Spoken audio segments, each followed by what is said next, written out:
Постојат неколку начини како да се заштитите од сајбер криминал, а еве некои од нив. Заштитите ги компјутерските системи. Најважните работи за безбедносниот софтвер вклучуваат firewall и антивирусни програми.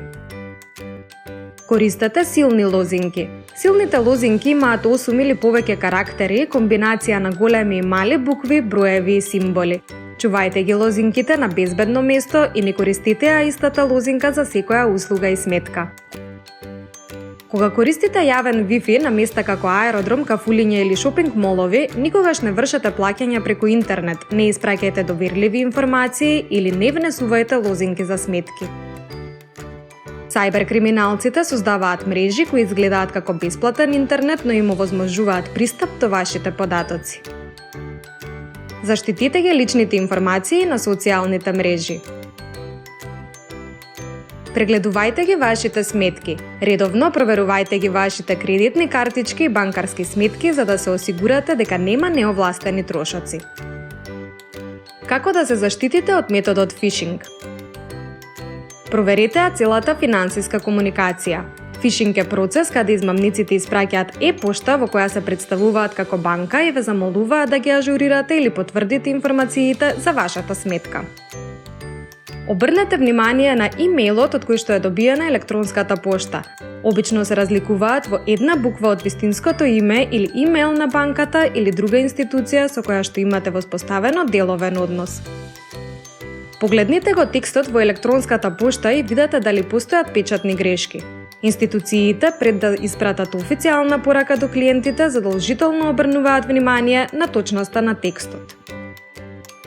Пред да кликнете на линкот каде што е наведено дека треба да оставите податоци, задолжително застанете со курсорот од маусот каде што ќе ви се покаже реалната дестинација каде истиот би ве однел. Ако не се совпаѓаат линкот и дестинацијата каде што би ве однел, не кликнувајте на линкот.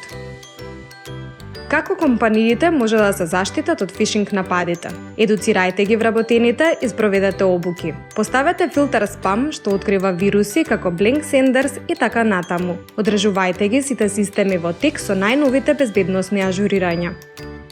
Инсталирајте антивирусно решение. Шифрирајте ги сите чувствителни информации за компанијата. Воспоставувањето на политика што спречува пристап до одредени страници значително ја намалува шансата на компаниите да се загрози нивната безбедност.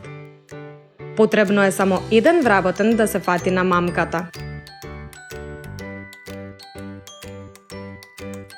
Што е сајбер безбедност?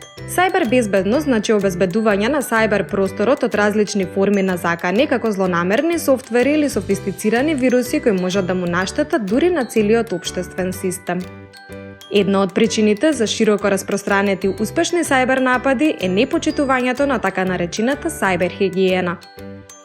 Сајбер хигиената се практики и чекори кои корисниците на компјутери и други уреди ги превземаат за одржување на здравјето на системот и подобрување на интернет безбедноста. Еве неколку совети за сајбер хигиена во компаниите. Бидете сигурни дека ги едуцирате вашите вработени за тоа како да практикуваат добро сајбер однесување. Бидете сигурни дека го ограничувате бројот на вработени кои имаат административни привилегии. Бидете сигурни дека редовно правите резервна копија од вашите податоци и чувајте повеќе копии. Бидете сигурни дека спроведувате следење на сајбер закани и ранливост. Обезбедете двојни најавувања за автентикација кои бараат сложени лозинки. Инсталирајте реномиран софтвер за антивируси и малициозен софтвер. Редовно ажурирајте го софтверот. Не посетувајте веб страни кои што во својата URL адреса немаат знак катанец. Пред било какво прелистување на сајтовите на интернет, задолжително мора да се погледне дали во адресата на страната која што сте отвориле се појавува копче за идентитет на страницата. Сив катанец означува дека врската помеѓу преварувачот и веб страницата е шифрирана за да се спречи пристапот до вашите информации. Сив катанец со жолт предупредувачки триаголник означува дека врската помеѓу пребарувачот и веб страницата е делумно шифрирана и не спречува целосен пристап до вашите информации. Сив катанец со црвена линија над него покажува дека веб страницата не спречува пристап до вашите информации или други напади. Каде да пријавите сајбер криминал? Доколку сметате дека сте жртва на сајбер криминал, задолжително известете ги Министерството за внатрешни работи и вашата банка заради можност да се извршени неовластени повлекувања на средства од вашата сметка.